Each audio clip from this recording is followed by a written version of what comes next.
बिस्मिल्लाहिर्रहमानिर्रहीम। अस्सलामुअलैकुम नाज़रीन, मैं पाकिस्तान से आपका होस्ट मोहम्मद वकास। जितने भी बहन भाई देख रहे चैनल पर नए तो इसको लाजमी सब्सक्राइब करें, वीडियो को शेयर करें और कमेंट्स भी करें। ये आपसे छोटी सी रिक्वेस्ट होती है। तो चलते हैं नाज़रीन अपने टॉपिक की तरफ। तो आज के जो टॉपिक है वो ये है कि जिस तरह से आर्मी चीफ साहब के यानी साहब का आर्मी चीफ साहब के बेटे की मुलाकात हुई अल्लामा सआद हुसैन साहब के साथ, इसके ऊपर तो कारी जवाहर बहादुर साहब ने गुज़श्ता रात एक अपना विलाग किया और इस विलाग के अंदर उन्होंने कंप्लीट जो है वो डिटेल जो थी वो बयान कर दी। वो जो भी मामला हो रहे हैं या तय पा चुके हैं या तय पाने वाले हैं, जो भी यानी ईटीसी जो भी था, उन्होंने इसके अंदर जो था वो क्या किया है, बयान किया है कि इस तरह से मामला हो रहे हैं, इस तरह से होंगे। ये सारी की सारी जो चीजें वो बयान हुई और इसके साथ साथ जो कारी जवाहर बहादुर साहब के खिलाफ एक एक्शन हुआ है यार। और उसी दिन यानी ये एक्शन भी उसी दिन हो रहा है जिस दिन यानी फर्स्ट टाइम मीटिंग हो रही है बिटवीन इजाजुल हक साहब एंड अल्लामा सआद हुसैन साहब, और इसके बाद एक्शन भी हो रहा है कारी जवाहर बहादुर साहब के खिलाफ के आप जो है ना इसमें जो एक पुल का किरदार अदा कर रहे हैं, लोगों को इकट्ठा कर रहे हैं, एक जदोजहद कर रहे हैं, तो थोड़ा अपने आप को रोकिए। यानी जो लंबी सोच रखने वाले मुखालिफ होते हैं, जो मुखालफीन होते हैं, वो कोई ना कोई अपना हरबा जो है वो इस्तेमाल करते हैं जेर करने के लिए अपने सियासी हरीफों को, अपने सियासी मुखालफीन को। और इसी तरह से कारी जवाहर बहादुर साहब के खिलाफ भी ये इस तरह से हुआ है, ये मामला इस तरह से हुआ है। और ये क्या हुआ है, ये तमाम की तमाम जो डिटेल है वो आपके साथ इस वीडियो में मैं शेयर करते नाज़रीन। JUP यानी जमीयत उलमा पाकिस्तान, ये उनकी मरकजी मजलिस शुरा के अहम तरीन रुकन है और उन्होंने ये इत्तफाक किया, ये इस बात पर मुत्तफिक हुए कि हमने क्या करना है कि इलेक्शन के अंदर यानी तहरीक लबैक पाकिस्तान और जमीयत उलमा पाकिस्तान इस चीज पर मुत्तफिक हुए कि वो क्या करेंगे, कारी जवाहर बहादुर साहब को एक मुत्तफिका उम्मीदवार के तौर पर क्या करेंगे, मैदान में उतारेंगे। ये फैसला किया गया और इस फैसले के लिए एक कौमी असम्बली की जो हल्का नंबर है 128 यानी 128 से कारी जवाहर बहादुर साहब ने क्या किया कि अपने कागजात नामजदगी जो थी वो जमा करवाई कि मैंने इस हल्के से क्या करना है, इलेक्शन में हिस्सा लेना है एज ए जमीयत उलमा पाकिस्तान और तहरीक लबैक पाकिस्तान के ये क्या थे, मुत्तफिका कैंडिडेट थे, उम्मीदवार थे। तहरीक लबैक पाकिस्तान इस पर क्या हो चुकी थी, मुत्तफिक हो चुकी थी कि हम भी इस पर मुत्तफिक हैं और इस तरह से होना चाहिए। ये किसने कहा, ये तहरीक लबैक पाकिस्तान ने भी कहा और जमीयत उलमा पाकिस्तान ने भी कहा। याद रखिए कि तहरीक लबैक पाकिस्तान इस वक्त और दीगर जो अहले सुन्नत की जमातें हैं जो ये चाहते हैं कि इत्तेहाद हो, वो इस इत्तेहाद में दिन रात मेहनत भी कर रहे हैं। ये नहीं है कि वो मेहनत यार नहीं कर रहे। आप कारी जवाहर बहादुर साहब को देखें कि कभी किसके साथ मुलाकात कर रहे हैं, कभी किसके साथ, यानी वो एक भाग दौड़ कर रहे हैं। आप अल्लामा सआद हुसैन साहब को देख लें कि वो किस तरह से भाग दौड़ कर रहे हैं कि किसी तरह से हम यानी जो हमारे अपने मसला के लोग कम अज कम वो तो एक प्लेटफॉर्म में आ जाए, उसके बाद जो है वो दूसरे जो मसाले के लोग हैं हम उनके साथ भी बैठने के लिए तैयार है, क्योंकि ये सियासत है। आप शाह अहमद नूरानी साहब को देख लें, उन्होंने मौलाना फजलुर रहमान साहब हो गए, जब ये मुशर्रफ ने इलेक्शन करवाए थे, जब उसने 99 के अंदर माशाल्लाह लगाया, फिर 2002 के इख्तिताम पर इस तरह से उन्होंने कोई ड्रामा जो रचाए, जो इलेक्शन करवाए, वो भी आपकी आंखों के सामने है, जिसमें शाह अहमद नूरानी साहब ने इन सब यानी जितने भी मसला के लोग थे, शिया थे, सुन्नी थे, देवबंदी थे, बरेलवी थे, सबको इकट्ठा किया था और उनको एक प्लेटफॉर्म पर खड़ा किया था और इलेक्शन लड़ा था।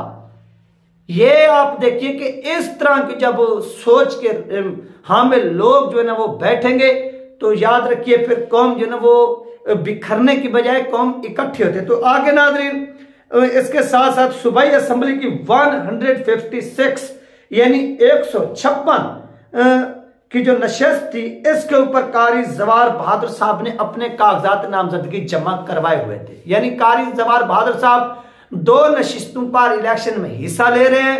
एक नशिस्त है नेशनल असेंबली की और दूसरी नशिस्त है सूबाई असेंबली की। जो नेशनल असेंबली का हल्का है वो है 128 और जो सूबाई असेंबली का हल्का है वो है 156।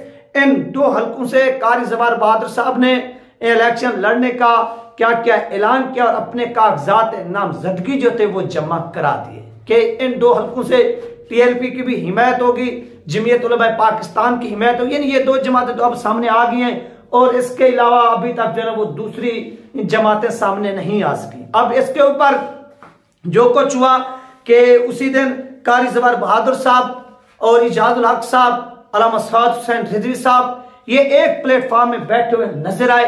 जब ये नजर आए तो जो सियासी मुखालिफ थे, जो इस वक्त अपनी हुकूमत बनवाना चाहते हैं और जिनको एस्टेब्लिशमेंट जो है ना वो इस वक्त खुलकर जो क्या कर रही है, एक्सपोर्ट कर रही है कि हम आपके पीछे खड़े हैं, आप इलेक्शन में उतरे, ये करें वो करें। उन्होंने क्या किया कि उन्होंने इसके ऊपर कोई ऐसी चाल चली, कोई ऐसा खेल खेला कि इन दोनों यानी 128 से भी क्या हो गया कि कारी जवार बहादुर साहब के कागजात नामजदगी मुस्तरद हो गए और इसके साथ साथ 156 यानी 156 से जो सूबाई असेंबली के कागजात नामजदगी थे वो भी रिजेक्ट हुए, वो भी मुस्तरद हुए। ये आप इस चीज का नतीजा निकाल सकते हैं कि किसी को जेर करने के लिए मुखालिफ कितनी जो है वो एड़ी चोटी का जोर लगा रहे हैं। क्यों?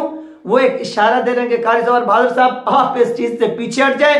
आप जब पीछे हटेंगे तो आपको हो सकता है कि सहूलत मिल जाए और आपके ये कागजात नामजदगी जो है ना ये जमा हो जाए। तो ये जो है ना वो इस वक्त जो है ना वो सीन हो रहा है, ये तमाम चीजें चल रही हैं। और इसके बाद नाज़रीन कारी जवार बहादुर साहब के साथ जो कुछ हुआ वो तो हो गया। अब नेक्स्ट ऑप्शन क्या? नेक्स्ट ऑप्शन यही है कि आजकल अपीलें हो रही हैं, अपीलों के दिन चल रहे हैं, यहां पर अपीलें हो रही हैं, दूसरी तरफ से इंटरव्यूज लिए जा रहे हैं टिकटों के लिए। ये आज एक पोस्ट भी आई हुई थी, शायद हो सकता है कि शायद मैं उसके ऊपर एक वीडियो बनाऊं जिसमें मुख्तलिफ जो डिवीजन हो गए पंजाब की, उनके जो कैंडिडेट थे जिन्होंने कागजात नामजदगी जमा कराए थे, उन सबको यानी एक टाइम टेबल दिया गया, शेड्यूल दिया गया। उस शेड्यूल के मुताबिक उन लोगों ने पहुंचना है और वहां पर पहुंचकर वो क्या करेंगे, अपने कागजात नामजदगी जो है वो जमा कराएंगे। और इसी तरह से कागजात नामजदगी तो जमा हो गए, अपने फॉर्म वगैरह जमा करेंगे और उनके इंटरव्यूज होंगे। और उस इंटरव्यू में वो क्या होते हैं, टिकट लेने में यानी एक हलके के अंदर अगर फर्ज करें आप लोगों ने क्या किए हैं कि 4 कैंडिडेट जो है उन्होंने कागजात नामजदगी जमा कराए हैं, उनमें से वहां पर उन सबको बुलाया जाएगा और उनके साथ बातचीत की जाएगी, इंटरव्यूज भी लिए जाएंगे कि वाकई क्या ये बंदा इस के काबिल है कि इनको टिकट जारी किए जाए। तो इसके ऊपर जो है ना डिबेट होगी 2-4 मिनट की और उसके बाद मुत्तफिका तौर पर क्या किया जाएगा, एक कैंडिडेट को वहां पर जो है ना वो टिकट रिलीज कर दिया जाएगा, जारी कर दिया जाएगा और वो आपके सामने आ जाएगा। और जिन जिन लोगों को टिकट जब जारी होगा तो इंशाल्लाह मेरी कोशिश है कि उनके इंटरव्यूज लेने हैं। मैंने 1-2 दोस्तों से बात की है, एक कराची के दोस्त हैं उनके साथ मैंने बात की है, नेशनल असेंबली के जो मुफ्ती कासिम फखरी साहब के हल्के के अंदर नेशनल असेंबली का यानी मुफ्ती कासिम फखरी साहब जो हैं वो सिंध असेंबली का यानी सूबाई असेंबली का इलेक्शन लड़ रहे हैं और उनके ऊपर वो नेशनल असेंबली का इलेक्शन लड़, उनके साथ भी मेरी बात हुई है। और इसके साथ साथ शेख रशीद साहब के यूनुस गुज्जर साहब जो हैं जो शेख रशीद साहब के हल्के में इलेक्शन में हिस्सा ले रहे हैं, उनके साथ भी मेरी बात हुई है। क्योंकि आजकल उन्होंने कहा कि यार हम तैयारी कर रहे हैं इंटरव्यूज के लिए, हमारे इंटरव्यूज होने हैं, मीटिंग्स होनी है, इस सिलसिले में हमें 2-3 दिन आप दें, इंशाल्लाह हम आपको वकास भाई इंटरव्यू देंगे। वो मुझे जैसे इंटरव्यू देंगे इंशाल्लाह वो आपके साथ जो है ना वो मैंने शेयर करने के ये कि उनका मौक़िफ़ क्या है, इलेक्शन में किस बुनियाद पर वो उतरने जा रहे हैं, उनके पास हिकमत अमली क्या है कि वो लोगों को क्या कर सकेंगे, शिकस्त दे सकेंगे।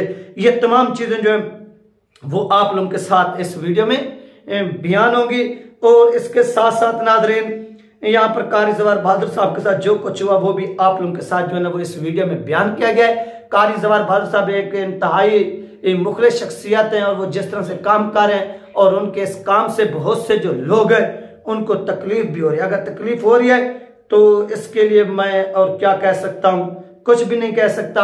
अगर कागजात नामजदगी रिजेक्ट करवाने थे तो नवाज शरीफ के भी हो सकते थे, जिसको पाकिस्तान की सबसे बड़ी अदालत ने क्या किया, रिजेक्ट किया, उसे यानी धक्के दिए उसे नाअहल के वज़ारत उज़्मा से उतारा, उसके एक्सेप्ट हो गए जबकि दूसरे लोगों के रिजेक्ट हो गए। ये सरासर ज्यादती है और इसके ऊपर जो है वो जितनी भी बोला जाए वो कम है और उनको जितनी भी एक्सपोज किया जाए वो कम है। ये थी नाज़रीन अहम तरीन अपडेट जो आप लोगों के साथ शेयर कीजिए। अपना ख्याल रखिएगा और मुझे दुआ में याद रखिएगा। मिलते हैं नेक्स्ट वीडियो में। अल्लाह हाफिज।